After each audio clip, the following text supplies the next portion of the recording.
Thanks for your time. Appreciate you coming out and covering the Shants. I want to start by saying a little bit of thank yous to our team. When I say our team, not necessarily the players, but the team of people that were able to put this class together in such short order. It starts with our recruiting department and the people that identify the talent in which we need to go after. Then it goes to the staff for being persistent and consistent in who we are. I think we're a pretty easy sell here at Coastal simply because we are who we say we are. We want to be people of high character. We want to give these young men a great experience on and off the field. And I think it shines through in being able to bring in 45, high quality student athletes. And it goes so far beyond just the people in this walls, the community, the Conway community, the Myrtle Beach community. When we take these guys out, they're excited about football. They're smiling. They're wanting to get to know these recruits and say, hey, come to Coastal. We can do this for you at Coastal. You can achieve your dreams right here at Coastal and play ball at the beach. So, again, I would be remiss not to say how grateful I am for the full team of people that helped us get this class going. Now, on to some football. I'm extremely excited about this group of young men that we brought to campus. I think they're versatile, they're athletic. We got bigger where we needed to get bigger, and that's our job: bring in bigger, faster, stronger people each and every recruiting cycle. And the one thing I want to make sure that we hit on is it has to be a fit. When you look at, they brought in 45 guys, it's the why. Was everybody rushing out the door? Well, when you evaluated our current roster, you needed to see who fit our scheme, and not only fit our scheme, but our culture and our vision of excellence. So again, I think we did a good job there, and I'm excited to watch them practice. It's a new coaching staff, new quarterback room. What about each of those guys stands out to you? When I guess you kind of hit on why you brought them in here from character standpoints, but the players that they are, what kind of sticks out about them? Yeah, that again, you see the smile all over my face. Again, as a defensive guy, some people think I don't love touchdowns as much as I really do. They're to light the scoreboard up, and they each are good in their own way. When you look at Trey Guerrera, top JUCO recruit in the country, had a ton of huge offers. Guys were paying him a bunch of money, but he wanted the opportunity to come into a program that truly believed that he could be the starter. He could be the guy that lead us to championships. And I think he threw for, around 3,800 yards at Tyler Junior College. Just for those that don't know, that's a lot of yards. And he's a winner. The one thing that he does is he knows how to win football games, and he's got a big electric arm. The one thing you like about him, and you watch him in his games, is his moxie. He's got a really nice, calm, cool confidence to him, which you love. And then Trevor Jackson, I recruited him when he was down in the Orlando area in high school. Obviously, I was not at a position that time that he wanted to come play for me. He was going Power 4. He ended up at Arkansas. But I guess that time would have been Florida State, then Arkansas. But he is off the hoof one of the most athletic people that you could ever see on film. He's a guy that when he touches the ball, he could take it the distance. But don't be remiss on he's also a good passer. He can throw the ball, he can stand in the pocket. Really good, again, addition to the offense in general. And don't forget about the young guys. All right, Deuce Bailey coming with us from Missouri State. He's shown his ability to win games at the G5 level. And he's a tremendous young man. He loves to work hard. He fits our culture. He knows what our standard of excellence is. And even Osiris, he's come in. He's a gunslinger, man. I love his energy. I love his mental makeup. So if you want to talk about an exciting room going into the spring, look no further than the quarterback position. What do you think has been the message that's been working, getting these guys here in this realm of NIL when there's so many other, motivating factors? I'm sure for you guys, for here at Coastal, it's not a big purse, so it's got to have been a message. What do you think's been working? Yeah, it's all about the people within the walls. We talk about what drives excellence, and it's the culture. It's people that lead with honesty. A lot of times in the portal, they're promised these different things. It's promised starting jobs. They're told that they're going to get a whole bunch of money and this and that. Again, we lead with the truth, and we try to be uniquely ourselves. I think when you're authentically yourself and you let that shine, and again, you come across as genuine and personable, that goes a long way with these guys. They don't want to be lied to. A lot of the times when they're coming out of the portal, something hasn't worked at their old institution, and they're looking for a fresh start, and they just want an opportunity. And here at Coastal Carolina football, you're going to get told the truth. You're going to get opportunity to compete each and every day, and we are going to try to pour into you and make you the very best person we possibly can day in and day out. And that's still appealing. And again, the reason it makes you smile is because we all sit here and we talk about the almighty dollar, and that's a driver. Sure, it's a perk for these guys, but they also want to be in an atmosphere that you can go in and talk to the head coach. You can tell him when you're having a bad day, and he's not just going to rush you out of the office because he's got a golf tournament to go to or something like that. We want to pour into these student athletes, and again, we want our Coastal Carolina community to be proud of them. So we're bringing in the right human beings as well as great football players. Can you Coach talk Mark? about the balance between recruiting with high school and then in the portal? These past couple of months, just where your needs were that you were grabbing from the portal versus from high school.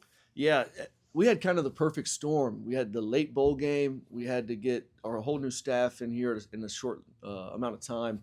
I would like to go a little heavier towards high school signees in the future. I don't have an exact number that we would like to land on. You sit there and you think 15 to 20 at minimum, simply because that becomes the foundation of your program. And that way you don't have to just get a whole different group of guys every single year in the transfer portal.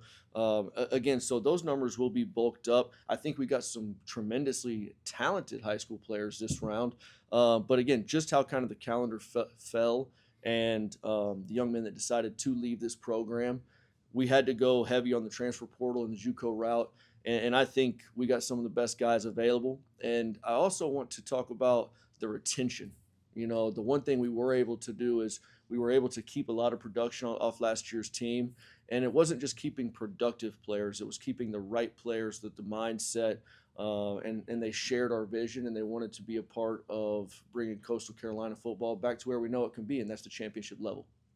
Coach, March 10th, I think that's what Mike said. You're going to start spring ball. March 10th, first How will day. you handle spring practice? Because the last couple of years, are you planning to have a spring game, so to speak?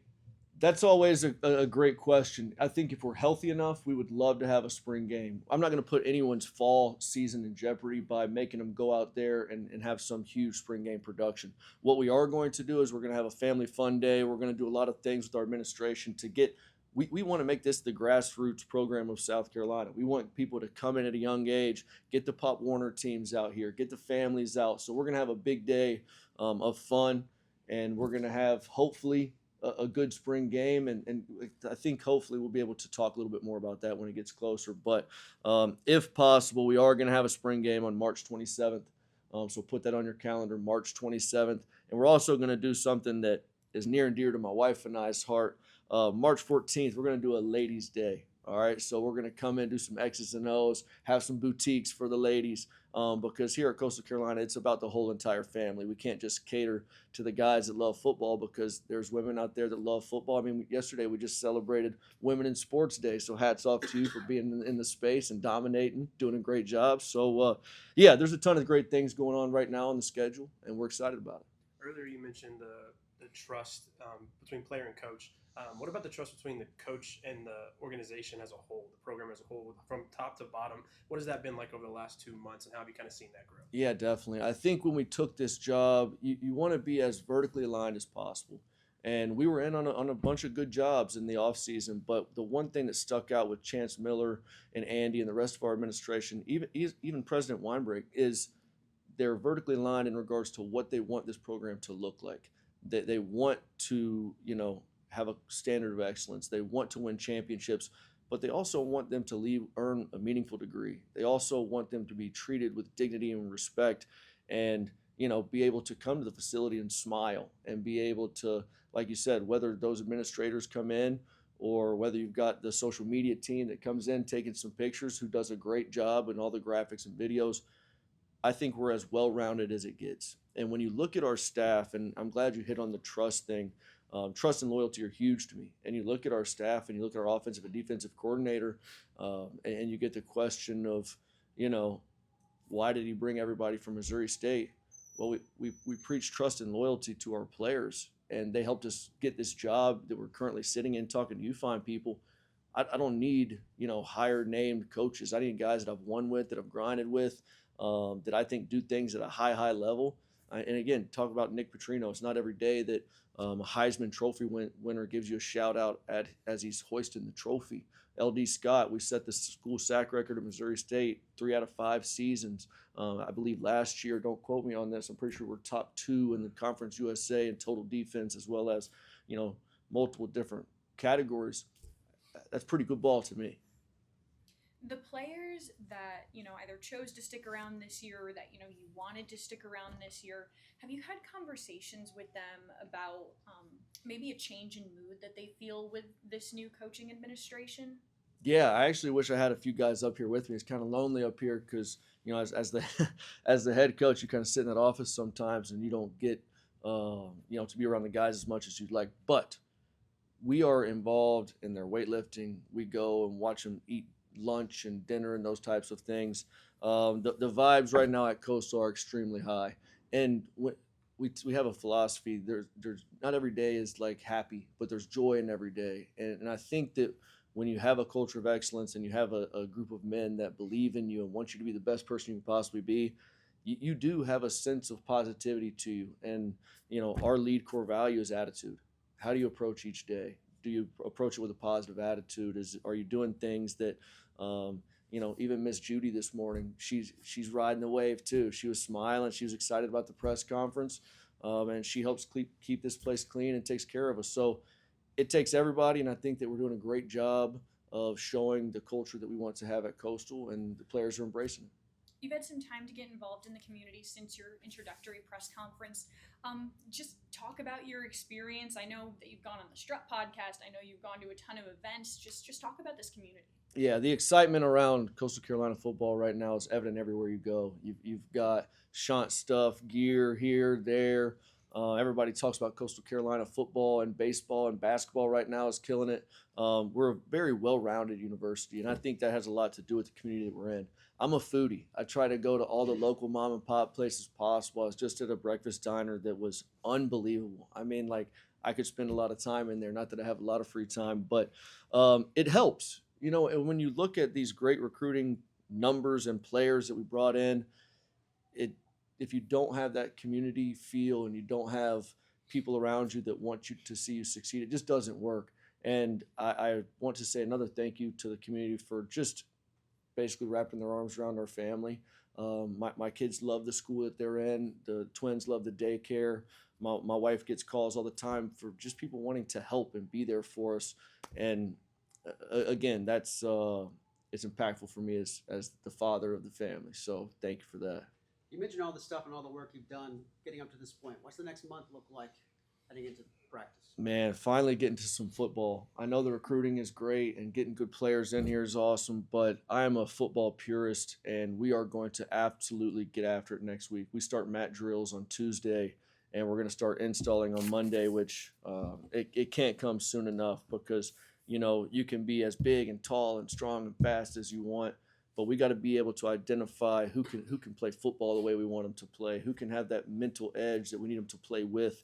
So the next 2 weeks we'll be in mat drills. And again, mat drills are a culmination of kind of who has the courage to wear the teal, as well as some football emphasis to try to get to know the offense, the defense, and even special teams, because I talk about it all the time. That's one of the lost phases of the game. We will basically do football structured drills and then start over on spring practice day 1. So we're getting geared up, getting ready, getting their bodies right and prepared to hit the ground running.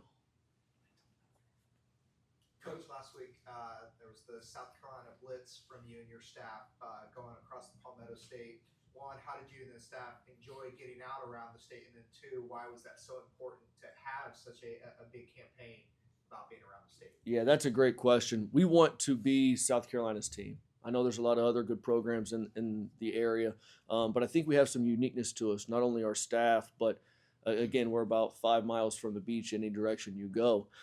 So we wanted to make sure that the South Carolina coaches know that this emblem is going to be around a lot. We want your players to come and grow with us and play here. And it helps everyone. I call it sweat equity, whether it's alumni, whether it's local guys that have played in the program at our local high schools. We want to be the community's team, and nothing says that better than actually going to the schools and showing them that you care. And I think they were happy to see us. I think that is one place that we need to continue to grow And we're going to do just that because, again, we're men of our word. We said we're going to get out in the local community. We've done that. We said we're going to recruit locally, and we want to get the best players possible from this local area to come play right here at Coastal Carolina. Coach? Yes, sir. Sean Clear Radio Network. Identifying some of your needs going into the off season. We saw your December signing class. February's coming up. Is that next week? It was February signing? Some of it Oh, was we just yesterday. Yesterday. this Oh, week. yesterday. Yeah. Sorry, behind the ball. What are some of the spots that you identified where we needed help out? Yeah. Obviously, we restructured the quarterback room. We talked about that a little bit earlier. I think that's a tremendous area of need because, in my humble opinion, if our quarterback plays better than their quarterback, we got a real chance to win. And everything starts up front. I think we did a good job of, again, we talked about the retention piece, about being able to, because the one thing that I think we did have a good foundation of is young offensive linemen. I think they had great frames, great feet, good ability, and we had brought a few pieces in to help them there that I think are going to be great pieces. And then on the D line, I love our edge pieces. One kid, I got to tell you this story, Sean Davian Bradley. He was out there on the Shant getting his pictures taken before he was deciding where to go to school, and he goes, "Coach, watch this." And I was kind of, what's he going to do? He just immediately on the spot backflips, and he's all of 6'5", big bodied cat. And when you're that explosive, you can do a backflip like that. It's pretty cool. So we're happy to get that done there. The tight end room, I really like some needs that, Zach Courtney, I think, is going to be a tremendous player. Running back, we were solid. DB play is where we need it. So I think we did a good job being well-rounded. So now that you know he has that athletic ability, you're going to drop some offensive plays where he's going to score some Proctor plays like Bama has for the game, so he can get there and do a backflip. You never know. I mean, I think you got to find ways to highlight his talent. So nothing's off the table here. Coach, in the current environment that we're in, how big a help has Scott Aligo been for you, your GM, now in terms of dealing with the transactional side of recruiting? Absolutely. And I think the one thing that helps that, and Scott's done a tremendous job, he's our GM that was here before we got here. And obviously the trust had to build between he and I, and we had to get to know each other and kind of know the checks and balances that we wanted to have in place to make sure that we did things the right way. And he does a nice job, he and his department. First of all, just the ability to identify high-level talent. And then obviously, like you said, there is a business side of this thing right now. And to be able to go through and do the contracts and be efficient in that regard, because sometimes, unfortunately, those things can take time. But with he and his team and his staff, they were able to do things in an efficient manner and, again, do things the right way. We have player-friendly contracts here to where, it's advantageous for young men from the portal to come here and be a shot and go win championships. Did you have a GM at Missouri State? You're looking at it. I wish I had the rest of the staff up here because you talk about nutrition, you talk about recruiting, you talk about hell, I think we might have made some graphics. So it's nice to have a team of people around us that help us be more successful, and I couldn't be more proud of the team we do have. Do you have any other chance between now and the start of fall practice to add players? Is there any opportunity to do that? There is, and it'll be interesting.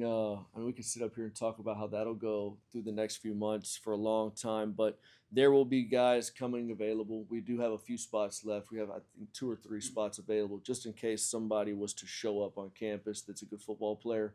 And again, with the one transfer portal window, who knows how that will shake, but I do know there's a bunch of talent left in the transfer portal that will come back through and see if we need to make any adjustments from there. And does that? But what's the legality of when you can bring guys in, or if you just have scholarships open, you're allowed to? Yeah, you still can. You've got JUCO players that will be available that you can really bring into campus whenever it's NCAA compliant, and then obviously you'll have the guys that are still in the transfer portal. You will have also late qualifiers from high school that you could add if there's a need there. I really just think it depends on kind of the availability of what position, who's there, and after spring ball, we'll have a better feeling of who we are. One of my biggest things is being conscious of who we are, what we need on the roster, and then going and getting those players. Are you going to be at 105? Yes, sir. And will they all be on scholarship? No, so we have 85 full scholarships to make our 105. We feel confident in that range, and I think we'll be able to put a pretty talented football player out, football team out there. see, about 40 guys in the portal from here entered into the portal. A bunch of starters, some of them. I guess out of the 40, how many would you have preferred to retain, and how many will you find with cutting ties with and being able to bring in new players? Yeah, I was excited about kind of the rebirth of our roster. I think it was much needed. I think there's a cultural aspect of things. Sometimes when you don't win football games, it's not necessarily your lack of talent. I mean, we even had a young man come, commit to us, come on campus and realize that this is a real program. You have to have discipline. You have to have accountability. You have to be about the team. And some people don't fit that. You can sit here and be as talented as you want to be, but if you don't show up on time, you're a cancer to the program. You're these different types of things. It's my job as a head coach to make sure you no longer wear the teal. So again, I think roster turnover, especially with the new staff, is healthy. I think it was really healthy for us in particular. So I'm excited about the guys in that locker room. And Ryan, as they get to know your new staff, obviously there's one guy that is from Conway, and a lot of these guys know because he's coached in South Carolina. Everett Stands, just what he's bringing to your. Yeah, Everett's awesome. I don't know if you've seen his wakey videos in the morning. The players have loved that. I think some of them were clowning him the other day and putting their own Twitter version of it out. But I love it. He's a good coach. He's a good human being. He knows the area, and he's respected in the area. The one thing about it is it's not just. And I told Everett when I hired him, I said, listen, you're not just coming to the staff because you're from Conway. He's a tremendous football coach. He's a top-notch father, and he has a connection to the community that a lot of people don't have. And I think that will help us in the local high schools, and will help us get the players we want from South Carolina to come right here and win championships.